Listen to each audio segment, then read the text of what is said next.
So yesterday we looked at sequences, and now we're going to look at monotonic sequences and whether or not we can tell if they converge or not. So a sequence is monotonic if the sequence is either increasing or if the sequence is decreasing. We say a sequence is eventually monotonic if the sequence is either eventually increasing or eventually decreasing. Meaning maybe it bounces around, increase, decrease, increase, decrease, and then after a while it just decreases forever. Or after a while it just increases forever. So that would be eventually monotonic. So theorem. If a sequence is increasing and bounded above, then the sequence converges. If a sequence is decreasing and bounded below, then the sequence diverges. And the way you can think about this, if this is a bound above and this is a bound below, let's say a sequence is increasing. So it starts here, that means the next value has to be bigger. Not much bigger, but it still has to be bigger. And the next one has to be bigger and bigger and bigger.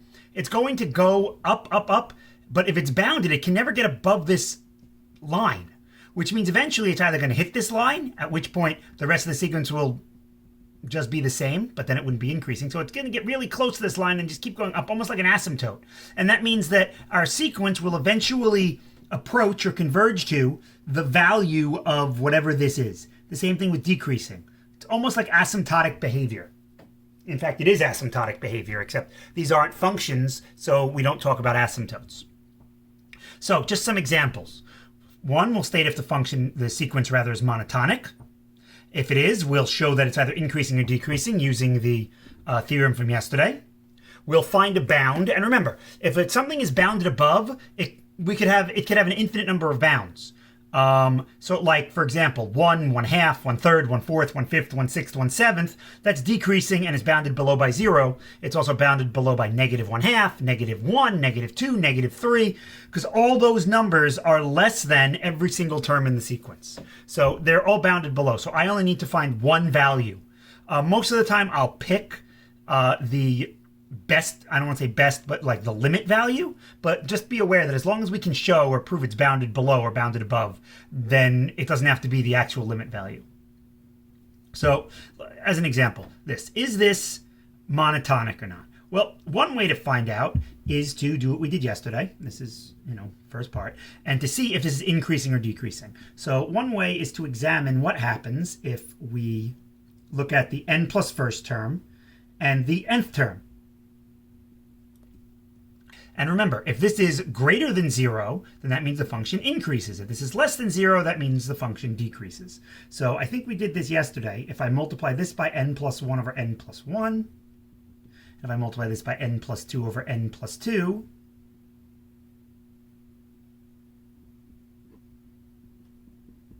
we get this expression, which when all is said and done gives us 1 over n plus 1 n plus 2. And this, since 1 is always positive and n is always positive since it's a natural number or 0, that means the denominator is always positive. This is greater than 0, so that means our function is increasing, and thus it is monotonic. So we have an increasing function. And this function is bounded above. So when n is 1, we get 1/2. When n is 2, we get 2/3, 3/4, 4/5, 5/6, 6/7. This is always going to be less than 5 even. So it's bounded above by 5. It's also bounded above by 4, by 3, by 2, and yes, by 1. But the point is that it is bounded, and this is an upper bound. An upper bound being a number that is greater than every single term in the sequence. So now, does this sequence converge or diverge? Well, since it's a monotonic sequence and it's bounded above, this converges by the theorem here. We have an increasing sequence bounded above, so the series converges. Now, that's how we know if it converges. Make a conjecture about the limit and then justify. So what could the limit of this thing be? Well, let's take the limit and find out. We already know how to take limits like this. As n gets infinitely large, I can compare each of these to the term n. This grows at the same rate as that. And when all is said and done, I get that the limit of the sequence is 1. And 1, in fact, is an upper bound. In fact, it is the least upper bound. This is the smallest number that is larger than every term in the sequence. And in fact, we could actually make a definition for least upper bound in that way. The limit of an increasing sequence if it's bounded above, is the least upper bound. The limit of a sequence that decreases and is bounded below is the greatest lower bound. These are actual definitions. You don't have to know them, but if you take a course in college, then it might come up. All right. So is this sequence increasing or decreasing? So let's see. When n is 0, this is -1, then 1, then -1, then 1, then then -1, then 1, then -1, then 1. This does not increase or decrease. It oscillates. So it is not monotonic. It is bounded above and bounded below, but the point is, since it's not monotonic, well, I guess we could do it. So an upper bound would be 1, and a lower bound would be -1. Unfortunately, though, the limit does not exist. This sequence diverges because it oscillates back and forth. We can't use the theorem here, which is the point of this activity. So unfortunately, we can't use it. Instead, we recognize this diverges because it oscillates. Okay, some more examples here. Example number 3. Let's see what happens. N in this case is starting off at 5. So let's see. This is 2/25. Then this is 2/36. Then this is 2/49. Then this is 2/64, and so on. Does this increase or decrease? Well, I'm going to go with, let's see. We could try and take the n plus first and compare it to the nth, or we could do what we did before. Let's try what we did before, see if it works. And again, don't know if it will. Let's see. Well, let's examine the n plus first term minus the nth term. If we do this, I'll multiply this by n squared and this by n plus 1 squared. And if I do that, I get 2n squared minus 4n minus 2 in the numerator, and the denominator would be n plus 1 squared, n squared. These would cancel. So the denominator is always going to be positive because n is either 0 or positive, and as n goes to infinity, this is just going to get infinitely large. And -2 will always be negative. -4 times a positive number is always a negative. This is negative over a positive. This is negative, which means that our sequence is decreasing, which means that it is monotonic. A lower bound for this sequence would be 0. Lower bound would be 0. 0 will always be smaller than each of these terms because they're getting smaller, but they can never possibly be negative. And the conjecture is that this limit is going to be 0, and we know how to do that, same way we did it before. This term goes to 0, so this converges. We found the limit, and we know it converges because we have a decreasing function with a lower bound. Sequence with a lower bound. Sequences are just functions. I shouldn't use it interchangeably because sequence is more specific, but okay, same idea here. I recognize this. Without doing too much work, I could. Let's see if I can do it this way. So let's look at the n plus first term. N plus 1 cubed. No, that's going to be... See, either way I do this, it's going to be a lot of work. Because I'm going to have to multiply stuff out. I could try and take the derivative of this. That's going to be a pain in the butt. I hope that we're okay. I know that we have to justify... The algebra is tedious but doable, but I hope that we're all okay that this is in fact a decreasing sequence. The denominator is getting larger much faster than the numerator is. That's a conceptual argument. So the lower bound for this will again be 0.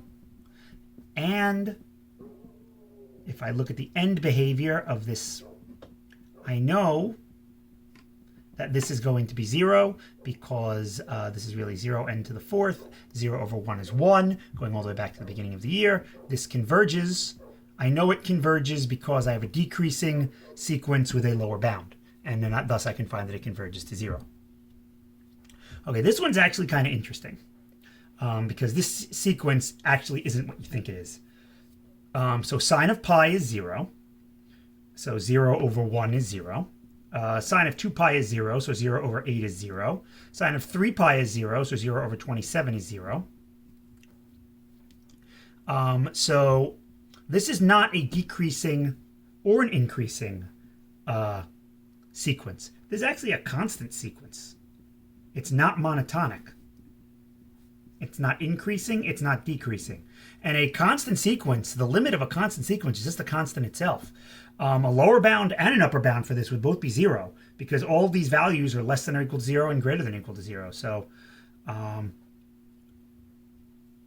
it does converge to 0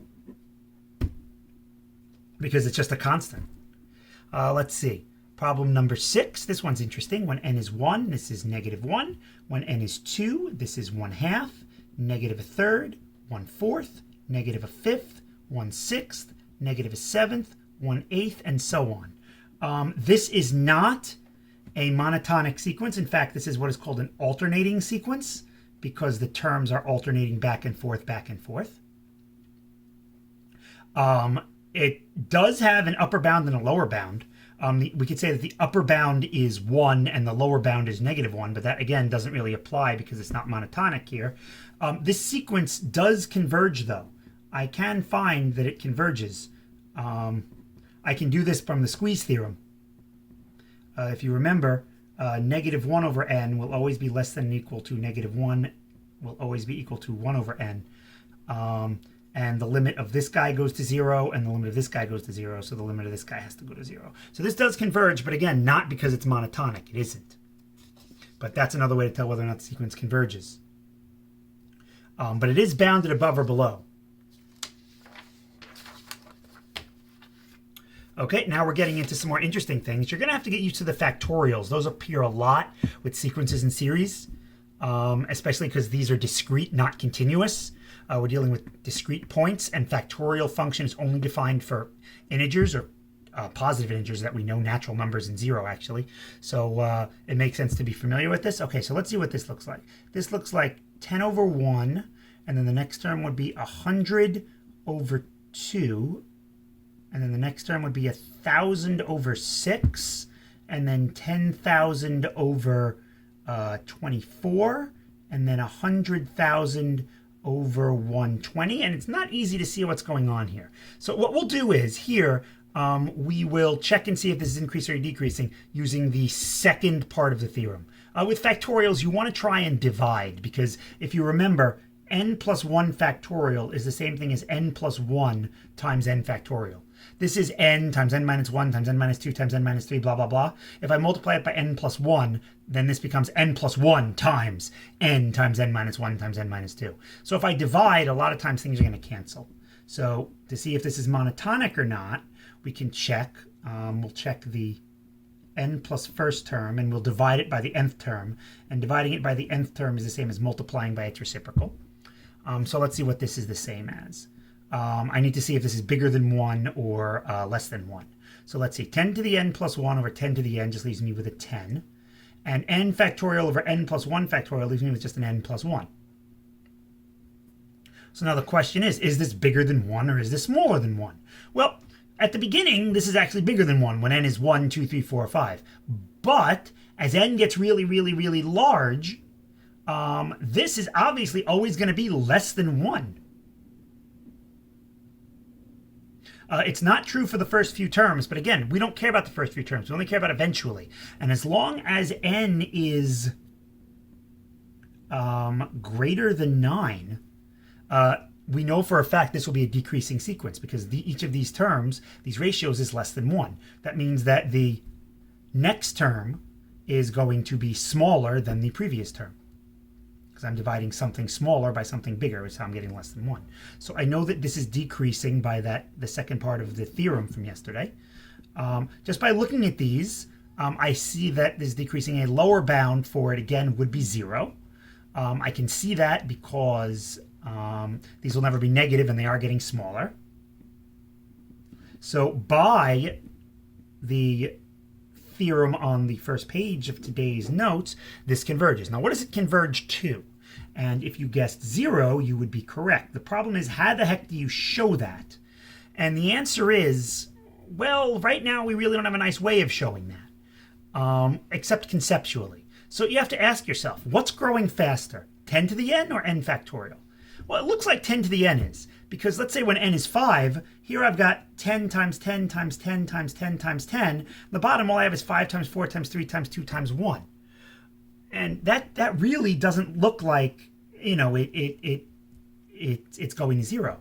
But, and it doesn't look like the bottom is growing faster than the top. But when n is, let's say, 10, that means I'm going to have 10 of these on top, and I have 10 times 9 times down to 1. Notice these cancel, and then the rest are still larger. Now what happens if I have, let's say, 100 10s? So this would be 10 times 10 times 10, and there are 100 of these guys. And then on the bottom, I would have 100 times 99 times 98, all the way down to 1. Well, 100 is 10 times 10, so that would get rid of 2 of them. This is 10 times 9.9. So this would get rid of a 10, and then I'd be left with a 9.9. This would get rid of a 10, and I'd be left with a 9.8. And as you see, I'd have 100 terms on top, 100 terms on the bottom. The 10 would cancel with all of them, and I'd be left with a number on the bottom that's, we would think, bigger than 1 the way this is going. I have a bunch of non-decimals here.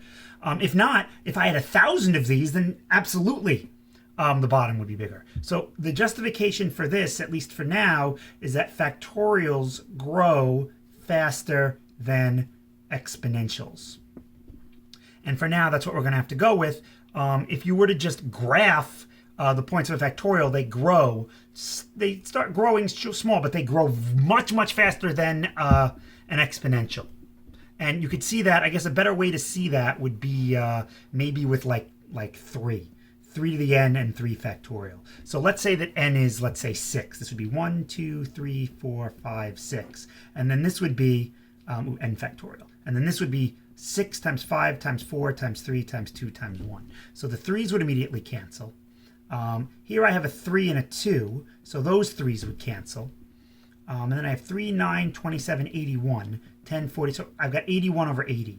So again, it still seems like the numerator is bigger. But then if I do 7 3's, now the numerator is going to be smaller than the denominator. The denominator passed it.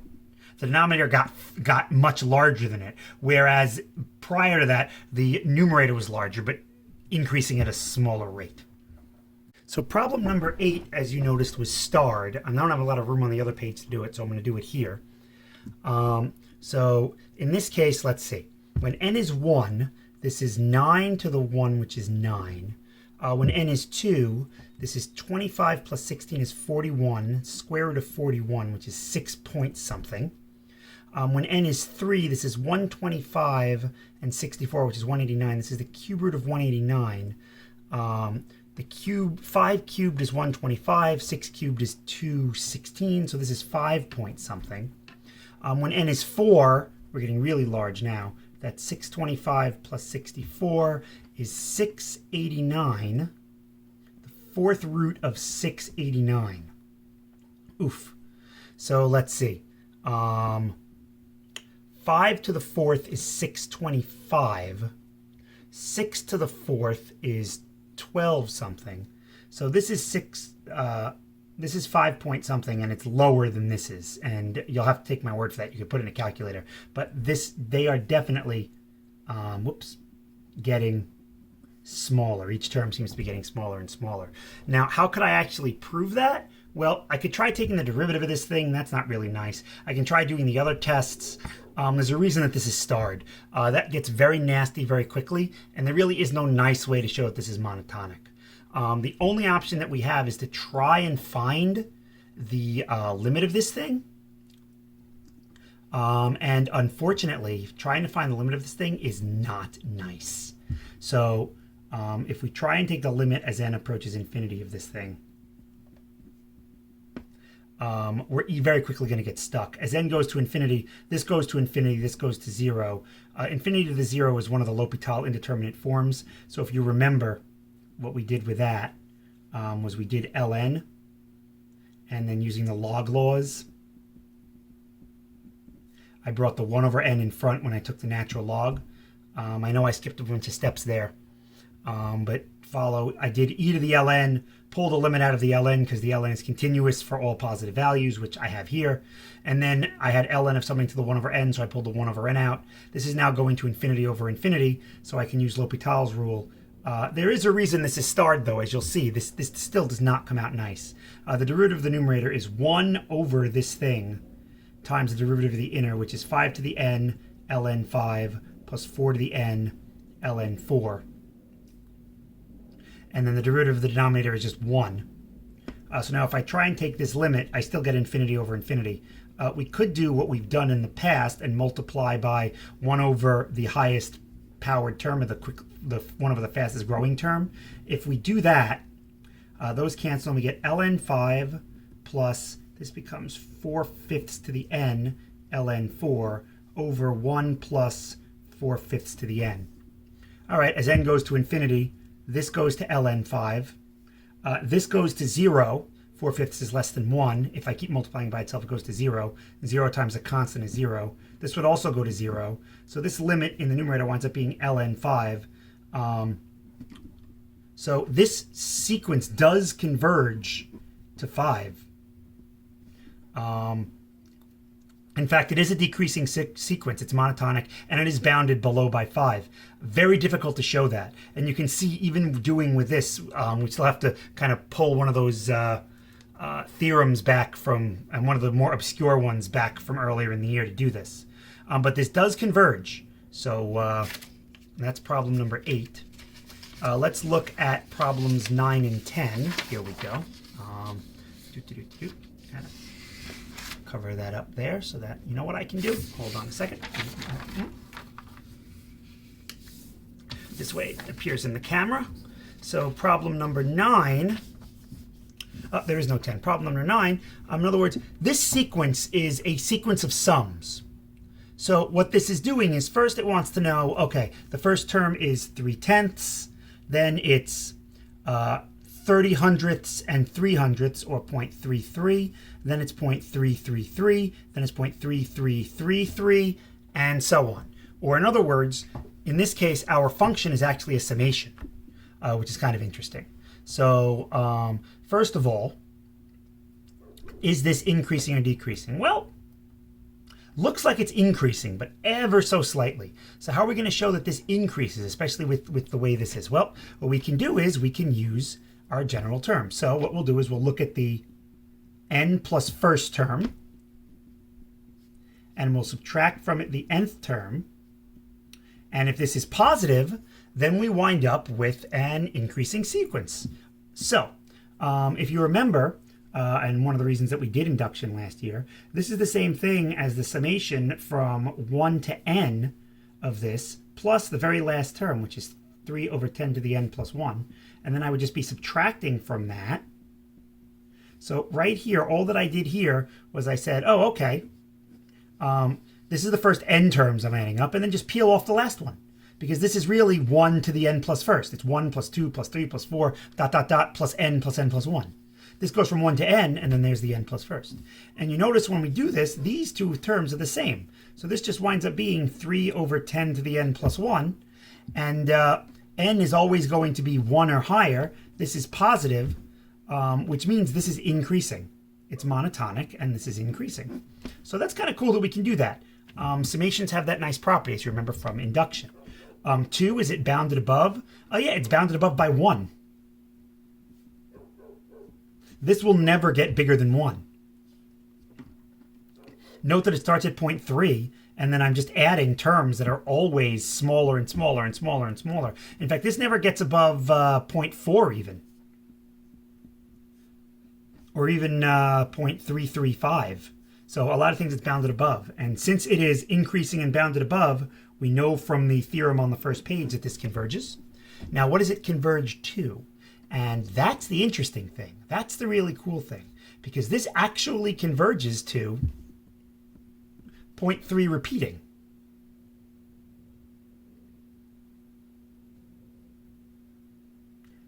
What is 0.3 repeating? Well, it's 1/3. But why is it 1/3? And that's the interesting thing. So here's what we're going to do. Let us say that the sum, let's call this the k equals 1 to n. Just this in here, without it going to infinity. Let's call this my a sub n term.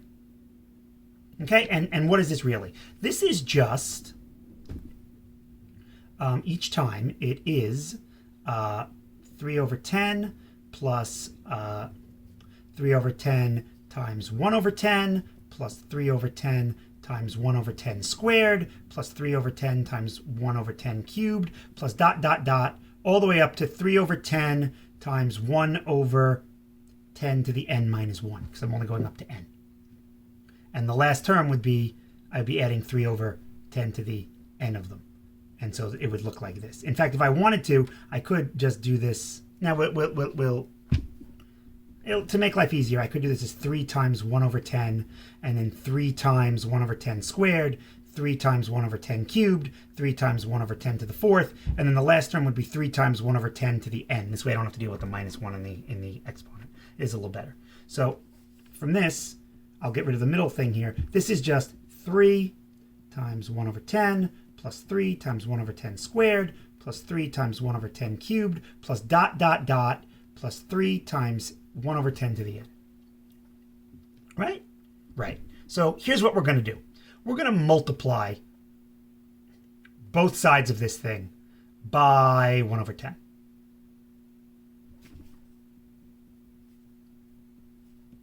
So now this is 3 times 1 over 10 squared plus 3 times 1 over 10 cubed plus 3 times 1 over 10 to the fourth plus dot dot dot plus 3 times 1 over 10 to the n plus 1.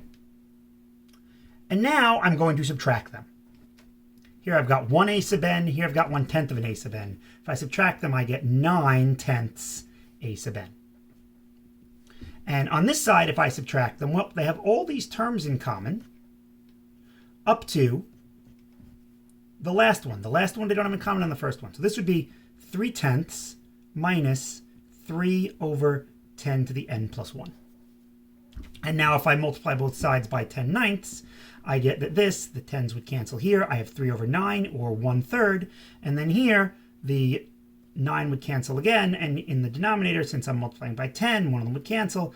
I have 1 over 3 times 10 to the n. So this is the summation. Now, if you remember, we want to find the limit of this thing.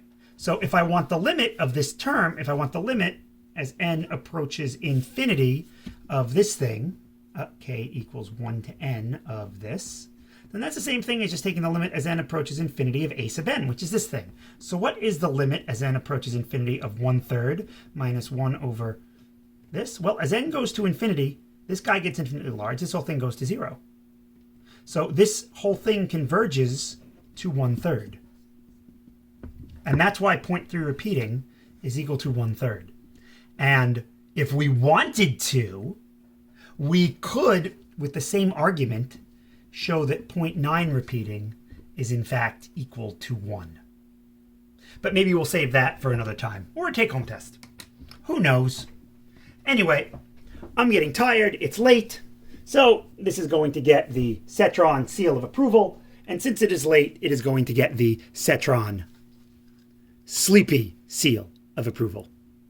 Good night, everybody. Have a good night.